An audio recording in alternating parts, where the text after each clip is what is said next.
Hi, this is Nahid Khan. Students, once again, welcome back to our YouTube channel. Yes, after very long time. ठीक है, मैं कुछ अच्छे मौके का इंतज़ार कर रही थी कि मैं किस टॉपिक पर वीडियो बना सकूं। तो जैसे कि आप लोगों ने देखा होगा कि कुछ दिनों पहले ही ये क्वेश्चन बैंक HSC बोर्ड ने रिलीज़ किया है, जिसमें ऑलमोस्ट सारे सब्जेक्ट्स के क्वेश्चन बैंक है, पर अभी कुछ सब्जेक्ट से नहीं आए हैं। ठीक है, मतलब वहाँ पे उन्होंने अपलोड नहीं किए हैं, तो आपको वो चेक करना पड़ेगा। अगर आप चेक करते रहोगे तो अगर आप कॉमर्स स्टूडेंट हो तो BK का भी नहीं आया है, और भी बहुत सारे सब्जेक्ट्स ही नहीं। फ़िलहाल SP, OC, इकोनॉमिक्स, ये 3 सब्जेक्ट्स आए हुए हैं। तो मैंने सोचा क्यों नहीं आप लोगों की थोड़ी हेल्प की जाए। तो मेरे इस वीडियो में, इनफैक्ट आने वाली सभी वीडियो में, मैं पूरी कोशिश करूँगी कि जो भी सब्जेक्ट्स के क्वेश्चन बैंक मिले हुए हैं उसके ऑब्जेक्टिव्स में मैं आप लोगों की कुछ हेल्प कर सकूं। ठीक है, तो मतलब कि ये सब वीडियोस में हम हमारे ऑब्जेक्टिव्स सॉल्व करने वाले हैं। एक चीज़, दूसरी चीज़ ये है कि बहुत सारे लोगों के माइंड में एक क्वेश्चन है कि क्वेश्चन बैंक मिल गया है, करना चाहिए या नहीं करना चाहिए, उसमें से क्वेश्चन आने वाला है या नहीं आने वाला है। तो मैं आपको बता दूं, अगर आप ये PDF मैं डिस्क्रिप्शन में दे दूंगी, वैसे तो आप लोगों को ये साइट पे मिल जाएगा, लेकिन फिर भी अगर आप लोग ध्यान से देखोगे तो यहाँ पे हर वैरायटी के जो ऑब्जेक्टिव्स है उसमें 22 ऑब्जेक्टिव्स दिए हुए स्टूडेंट। लेकिन अगर आप आगे जाके बात करोगे, लॉन्ग आंसर्स है, डिस्टिंग्विश बिटवीन है, आंसर इन डिटेल है, ये सारी चीज़ें, तो ऑलमोस्ट सारे क्वेश्चंस उसमें आते हैं। ठीक है, तो आप अगर ये क्वेश्चन बैंक भी करते हो तो उसमें से ऑलमोस्ट आपका जो सिलेबस होता है वो क्या होता है, कवर हो जाता है। एक चीज़, और दूसरी चीज़ ये है कि हाँ, ये क्वेश्चन बैंक का बेनिफिट ये है स्टूडेंट कि आपको एक वैरायटी से, फॉर एग्जांपल देखो यहाँ पे दिया हुआ है, लाइक सी ऑब्जेक्टिव टाइप क्वेश्चन में चूज़ द करेक्ट ऑप्शन है, तो सारे चैप्टर्स के जो आपके चूज़ द करेक्ट ऑप्शन है वो पूरे एक साथ आ गए। Like white complete the correlation, one word, economic term, ये सारी चीज़ें। तो इससे क्या होगा कि आपकी प्रैक्टिस हो जाएगी। क्यों? क्योंकि इसमें सारे जो चैप्टर्स के जो क्वेश्चन है वो एक साथ दिए हुए हैं, पहली चीज़। और दूसरी चीज़, मैं ये सजेस्ट करूँगी आप लोगों को स्टूडेंट्स की आप लोग ऑब्जेक्टिव्स और जितने भी क्वेश्चंस है वो एक बार करके जाइए। और वन मोर थिंग स्टूडेंट, इतने सारे क्वेश्चन, जैसे कि मैंने बोला कि इसमें सारे क्वेश्चन दिए हुए हैं, तो आप लोगों को मैं एक चीज़ ये बता दूँ, अगर आप लोग स्मार्ट स्टडी करोगे तो ये बता दूँ आपको कि अगर इकोनॉमिक्स में, लेट्स टॉक अबाउट इकोनॉमिक्स, क्योंकि अभी हमने इकोनॉमिक्स का लिया है, तो मैं आपको बता दूँ इकोनॉमिक्स में 10 चैप्टर्स है। आपको पता है कि सब में ऑप्शंस होते हैं, तो it is not necessary for you all to do 10 chapters. ठीक है, उसमें से अगर आप 6 to 7 चैप्टर्स भी अच्छे से करते हो, ठीक है, तो आराम से आप 80 मार्क्स का जो आपका पेपर होता है आप वो अटेंड कर पाओगे। फर्स्ट थिंग, ठीक है, ये उन लोगों के लिए। दूसरी चीज़ ये है कि कुछ बच्चों ने अभी तक पढ़ाई नहीं की है, उन लोगों को लग रहा था कि जो एग्ज़ाम होंगे वो ऑनलाइन होंगे, करेक्ट। ठीक है, आप लोगों की गलती नहीं, सिचुएशन ही ऐसी थी, लेकिन अब ये हो गया है कि जो एग्ज़ाम है वो ऑफलाइन है। पर मैं आपको बता दूं स्टूडेंट्स कि HSC में जो आपका बोर्ड का पेपर पैटर्न है, मैं आपको बता दूं उसमें पास होना, क्योंकि देखो जिनको अच्छे मार्क्स लाने वो तो स्टडी कर रहे हैं, लेकिन what about the students like जिन्होंने अच्छे से स्टडी नहीं की है, ठीक है, और जिनको नई मेरिट में लाना है, जिनको जस्ट पास होना है, तो मैं आपको बता दूं कि पास होना बहुत बड़ी बात नहीं है। ठीक है, मैं आपको बता दूं कि जो HSC का पेपर पैटर्न है और जो HSC में क्वेश्चन आते हैं स्टूडेंट्स, वो आपके कॉलेज एग्ज़ाम से भी ज़्यादा इजी होते हैं। तो अगर आप स्मार्टली बिहेव करोगे, अच्छे से एनालाइज करके करोगे, तो मैं आपको बता दूं आप भी इन कुछ दिनों में ही आप अच्छे से मार्क्स स्कोर कर सकते हो। एंड स्टूडेंट, कैसे स्टडी करना है, क्वेश्चन पेपर किस तरीके से हमें सॉल्व करना है, तो उसके ऊपर मैं वीडियो बनाने वाली हूँ और मैं बहुत जल्दी उसको मैं अपलोड कर दूँगी। तो चलिए, हाँ, वन मोर थिंग स्टूडेंट, कि मैं सारा कुछ एक लेक्चर में कवर नहीं करूँगी क्योंकि इसमें टाइम लगेगा, तो हम एक एक चीज़ें करते जाएंगे। तो सबसे पहला जो स्टूडेंट्स है आज है वो हमारा इकोनॉमिक्स का है। ठीक है, ऑब्जेक्टिव टाइप क्वेश्चन में सबसे पहला जो वैरायटी लिया हमने चूज़ द करेक्ट ऑप्शन, और मैंने ये सारे जो आंसर्स है पहले से मार्क करके रखी है।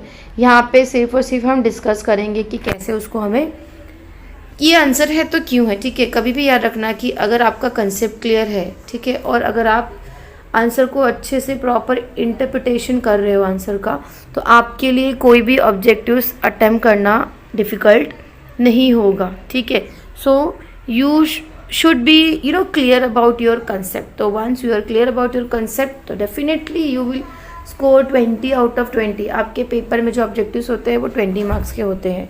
और जैसे कि मैंने कहा कि जिन बच्चों की पढ़ाई नहीं हुई है और उन्हें भी अच्छा स्कोर करना है तो मैं उस पर एक वीडियो बनाने वाली हूँ जिसमें बताने वाली हूँ कि कैसे आप लोग स्मार्ट वर्क करके थोड़ा सा ही स्टडी करके आप फर्स्ट क्लास आराम से ला सकते हो. ओके, सो चलिए स्टार्ट करते हैं, ज़्यादा टाइम वेस्ट नहीं करते हैं हम.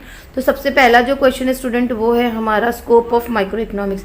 ये आपका चैप्टर नंबर 1 से है. अगर आप ध्यान से देखोगे मैंने आंसर यहाँ पे टिक किया है ओनली ए. क्यों ओनली ए? मतलब कि जो थियरी ऑफ प्रोडक्ट प्राइसिंग है वही है स्कोप ऑफ माइक्रो इकोनॉमिक्स है. येस स्टूडेंट, बिकॉज सी जो theory of growth and development है, theory of general price level and inflation and theory of income and employment, ये जो है ये it is the scope of macroeconomics. ये microeconomics का scope नहीं है. इसीलिए हमारा जो करेक्ट ऑप्शन होगा वो होगा ओनली ए. नेक्स्ट आते हैं हम statement related to macroeconomics. ध्यान से, आप लोग माइक्रो एंड मैक्रो में कंफ्यूज होते हो. यहाँ पे बोला है statement related to macroeconomics. मैंने आंसर टिक किया है ACD. ACD क्यों देखी है? It is the study of aggregate. Yes, macroeconomic जो होता है वो स्टडी ऑफ एग्रीगेट है, ना कि इंडिविजुअल यूनिट है. देन थोड़ा सा बी को अभी मैं स्किप करी for a time being, answer तो मैंने बता दिया. देन क्या बोला है देखो, it takes into account interdependence between aggregate economic variable. Yes, macroeconomics हमने देखा था कि एक चीज़ दूसरी चीज़ पे क्या होती है, डिपेंडेंट होती है, इंटरडिपेंडेंट होती है. ठीक है.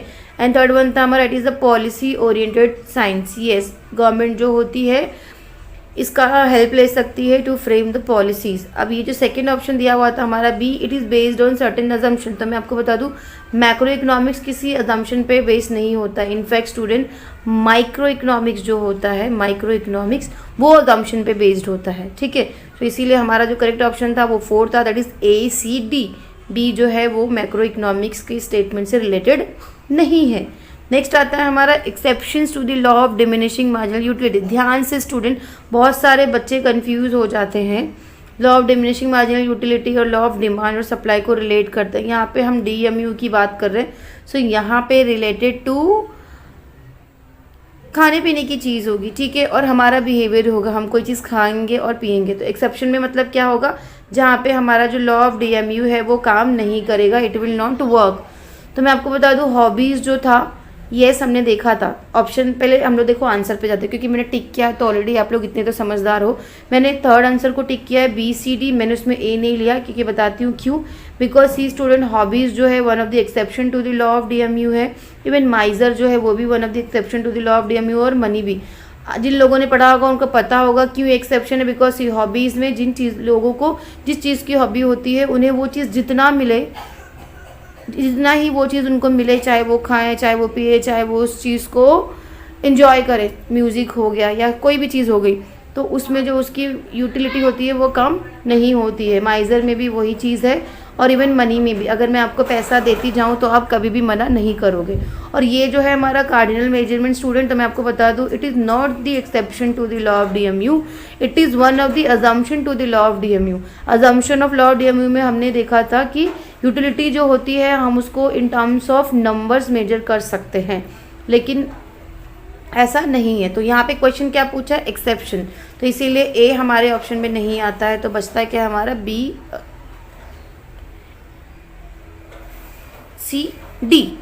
क्योंकि ए क्या था हमारा अजम्पशन था. नेक्स्ट आ जाते हैं हम again criticism to the law of diminishing marginal utility. बहुत सारे लोगों ने इसको सपोर्ट किया है, बहुत सारे क्रिटिक्स ने इसको क्रिटिसाइज़ किया है, मतलब कि those who are against this law. तो आप लोगों को आंसर दिख रहा होगा, मैंने ABCD चारों को टिक किया है. क्यों? Yes, based on unrealistic assumption. Critics का कहना था कि जो लॉ ऑफ DMU, देखो हमने अजम्पशंस किए हैं ना बहुत सारे, कार्डिनल मेजरमेंट है एंड देन डिविजिबिलिटी है, बहुत सारी चीज़ें अजम्पशन आप लोगों ने किया होगा. तो उसमें था कि ये जो क्रिटिक्स ने कहा है कि ये जो अजम्पशंस है वो अनरियलिस्टिक है, एट अ टाइम इसको फुलफिल करना पॉसिबल नहीं है. Then not applicable to indivisible and bulky goods. हमने लॉ ऑफ DMU में ये भी देखा था अजम्पशन में कि जो गुड्स होने चाहिए वो इंडिविजिबल होने चाहिए. मतलब कि अगर जो गुड्स है वो इंडिविजिबल नहीं, मतलब जिन गुड्स के हम पार्ट नहीं कर सकते, उनके टुकड़े नहीं कर सकते, तो वो गुड्स पे हमारा लॉ ऑफ DMU एप्लीकेबल नहीं है. एंड देन देखो थर्ड क्या बोला है, see the law is restricted to the satisfaction of a single want. ये सिंगल बॉन्ड भी हमारा वन ऑफ द अजम्पशन था, मतलब कि आप जो भी कमोडिटी यूज़ कर रहे हो उसका सिंगल बॉन्ड होना चाहिए, मतलब कि आप उसको सिर्फ सिंगल यूज़ के लिए यूज़ करो, तो वो भी गलत मीन्स वो भी अजम्पशन है और रियलिटी में ये पॉसिबल नहीं है। Student being a rational consumer, ठीक है, एक रैशनल कंज्यूमर, एक समझदार कंज्यूमर होने के नाते हम हमेशा चाहते हैं कि हम किसी भी चीज़ से ज़्यादा सेटिस्फैक्शन ले सके। एंड बोला है in reality cardinal measurement of utility not possible. Yes, अभी देखा था हम लोग ने, यहाँ पे देखा आप लोगों को कार्डिनल मेजरमेंट, ये अजम्पशन था, लेकिन मैं आपको बता दूं कि यूटिलिटी जो है वो इन टर्म्स ऑफ नंबर्स पॉसिबल नहीं है। यस, ऑर्डिनली, ठीक है, ऑर्डिनल, स्पेलिंग रॉन्ग है, ऑर्डिनल मतलब कि यूटिलिटी को हम ऑर्डर में रख सकते हैं, ऑर्डर में रख सकते हैं मतलब कि हम उसको अच्छा, बहुत अच्छा, ख़राब, ऐसे हाइयर हो गया, लोअर हो गया, ठीक है, ये हो जाता है हमारा, पॉजिटिव हो सकता है, नेगेटिव हो सकता है, ये सब कर सकते हैं, लेकिन हम उसको नंबर्स में नहीं दे सकते। तो ये सारे जो ऑप्शन दिए हुए ये क्रिटिक्स ने कहे हैं, इसीलिए हमारा जो करेक्ट ऑप्शन है वो ABCD चारों है। नेक्स्ट आता है हमारा 5th one, statement that explain Giffen's paradox. Giffen paradox में हम लोगों ने देखा था, इसमें क्या देखो, मैंने करेक्ट ऑप्शन क्या आंसर किया है, AB। क्यों AB? It is an exception to the law of demand. Yes, Giffen paradox आप लोगों को पता ही होगा क्या होता है, ये गिफिन गुड्स के बारे में है। इससे पहले आपको क्या समझ में आना चाहिए student, law of demand. Law of demand क्या कहता है कि प्राइस ज़्यादा रहेगा तो डिमांड क्या होगी, कम होगी। सिमिलरली अगर प्राइस कम रहेगी तो डिमांड क्या होगी, ज़्यादा होगी। लेकिन याद है हमने देखा था गिफिन पैराडॉक्स में अगर आप लोगों ने पढ़ा होगा, ठीक है, जिन्हें मैंने नहीं पढ़ाया है, उसमें ऐसा होता है कि ये वो कमोडिटी बेसिकली नॉर्मल गुड्स होते हैं, what we can say inferior goods होते हैं, जिनका क्या होता है कि जब इनकी प्राइस कम होती है ना, जब इनकी प्राइस कम होती है तो लोग इनकी डिमांड ऑटोमेटिकली क्या कर देते हैं, कम कर देते हैं। और सिमिलरली जब इनकी प्राइस ज़्यादा होती है तो लोग इनकी डिमांड जो होती है वो क्या करते हैं, ज़्यादा कर देते हैं, ठीक है। तो ये रिलेटेड है। नेक्स्ट है हमारा, हाँ, तो A और B, it is applicable to inferior और लो क्वालिटी गुड्स, अभी मैंने कहा। लेकिन अगर आप C और D देखोगे तो demand increases when the price of inferior goods fall, ये गलत है स्टूडेंट।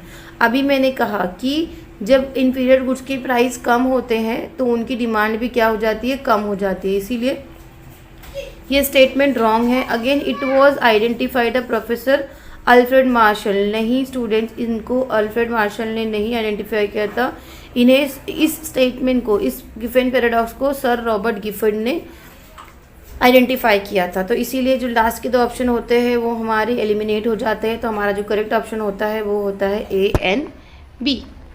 नेक्स्ट आते हैं हम स्टूडेंट 6th वन। इस वीडियो में मैं सिर्फ 10 ऑब्जेक्टिव्स कवर करूंगी क्योंकि वीडियो बहुत बड़ा हो जाएगा। स्टार्टिंग में मुझे इंट्रोडक्शन देना था आप लोगों को। Statement related to decrease in demand, statement related to decrease in demand. First of all student आप लोग याद रखना, आगे के जितने भी क्वेश्चन आने वाले हैं आप लोगों को दो कंसेप्ट था स्टूडेंट, एक था चेंजेस इन डिमांड और एक था variation in demand. Changes in demand and variation in demand, अगर ये दोनों कंसेप्ट आपको पता होंगे, मैं इसमें अभी डिटेल में नहीं बताऊंगी, तो आपको ये समझने में आसानी होगी। चलो देखते हैं हम क्या बोला है। It is a type of change in demand, हाँ करेक्ट ऑप्शन दिख गया है, ABC मैंने लिखा हुआ है।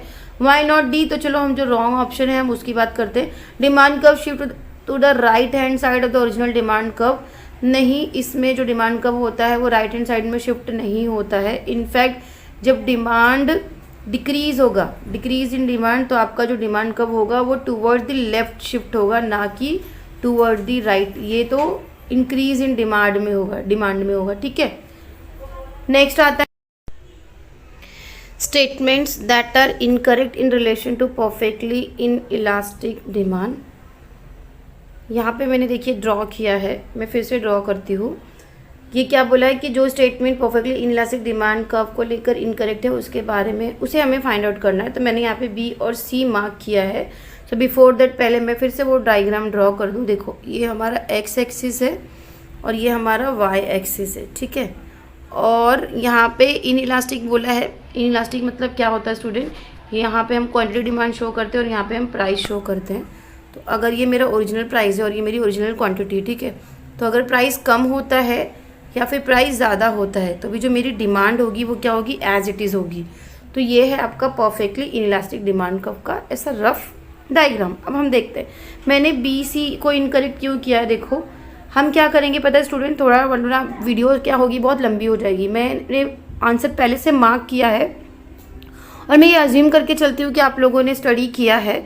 तो जो इनकरेक्ट चीज़ें हैं, ऑप्शंस है, ऐसे टाइप के जो क्वेश्चन रहेंगे तो वो मैं आपको बताऊंगी, बिकॉज करेक्ट तो आप you people are already aware. ठीक है, तो मैंने यहाँ पे बी और सी को मार्क किया है। बी क्या बोला, देखो coefficient of elasticity is equals to 1।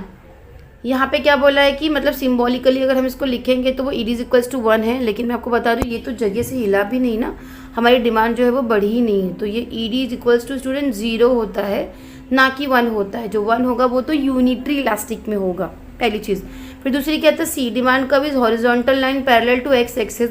यहाँ पे मैंने ड्रॉ किया है, आप लोग देख सकते हो कि जो डिमांड कर्व है वो पैरेलल टू ये हमारा वाई एक्सिस है, ना कि एक्स एक्सिस, तो इसीलिए वो क्या हो गया, रॉन्ग हो गया। ठीक है, अब ए और सी नहीं, ए सी नहीं, बी और सी था ना, ए और डी जो है वो करेक्ट है। कैसे, percentage change in price has no effect on quantity demanded. अभी मैंने बोला कि प्राइस कम हो या ज़्यादा हो उसकी प्राइस डिमांड पे कुछ भी अफेक्ट नहीं होगा।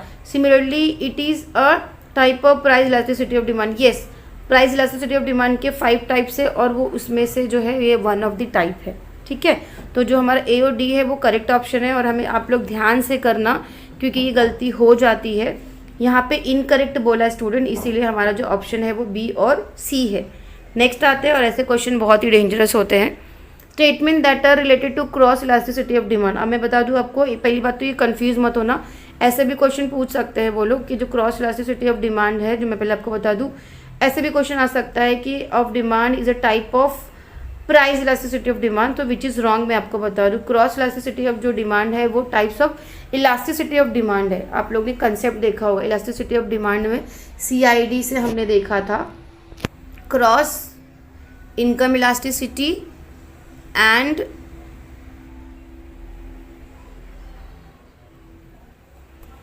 Price elasticity. सॉरी, मैंने यहाँ पे डी लिखा है, CIP, cross elasticity of demand, income elasticity of demand and price elasticity of demand. तो यहाँ पे क्रॉस इलास्टिसिटी ऑफ डिमांड की बात हो रही है।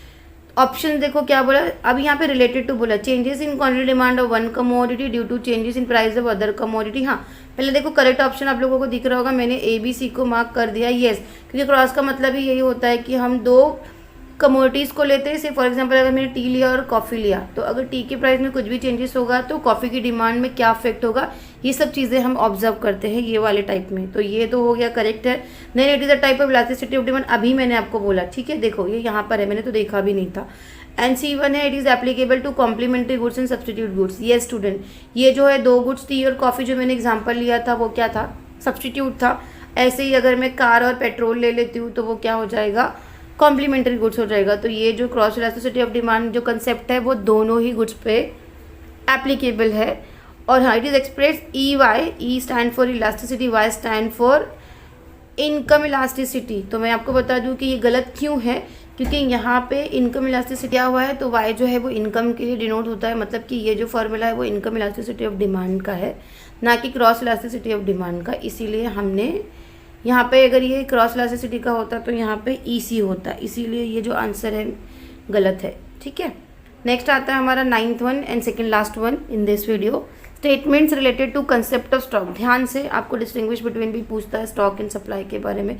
स्टॉक से रिलेटेड जो स्टेटमेंट वो लिखना है। मैंने आंसर ABCD तीनों को मार्क किया है। फर्स्ट क्यों देखते हैं, it is the total quantity of a commodity available with the seller at a particular point of time. ये स्टॉक वही है ना जितना मेरे पास सेल करने के लिए, समझो कि अगर मैंने 10 पेंसिल प्रोड्यूस की तो वही मेरा स्टॉक है। तो पहला स्टेटमेंट इसलिए सही है। Second, by increasing production stock can be increase, सही बात है। अगर मेरे पास 10 पेंसिल है ऑलरेडी, अगर मुझे इसे और बढ़ाना है तो मुझे और मैन्युफैक्चर करना पड़ेगा, करेक्ट, तो वो बढ़ जाएगा। नेक्स्ट है हमारा normally stock exceed supply. Yes, अगर मेरे पास 10 पेन है, मैं अगर सप्लाई करती हूँ 8 पेन तो 2 पेन बचती है। लेकिन कभी भी ऐसा हो सकता है स्टूडेंट कि मेरे पास सप्लाई 8 पेन की है लेकिन जो सेल है, सॉरी स्टॉक मेरा 8 पेन का है और सेल में 10 पेन कर रही हूँ, नहीं, तो इट इज़ नॉट पॉसिबल। तो कभी भी याद रखना, स्टॉक कभी भी सप्लाई से एक्सीड हो सकता है, एक्सीड एंड इक्वल हो सकता है। मतलब मेरे पास 10 पेन है तो मैं 10 की 10 बेच सकती हूँ, तो यहाँ पे मेरा स्टॉक और सप्लाई दोनों इक्वल है। और ऐसा भी हो सकता है कि मेरे पास 10 पेन है और मैंने 6 पेन को सेल किया, तो यहाँ पे मेरा स्टॉक क्या है, ज़्यादा है ना, 10 है, और सप्लाई मेरी कितनी हुई है, 6। तो here stock is greater than supply. तो do remember stock can be equals to और ग्रेटर देन सप्लाई, ठीक है। कभी भी सप्लाई स्टॉक से एक्सीड नहीं कर सकती। And one more thing student, stock is a flow concept. Yes, flow concept मतलब कि आप प्रोडक्शन करते जाओगे और आपका वो प्रोडक्शन जो होगा वो आपका स्टॉक में आता जाएगा।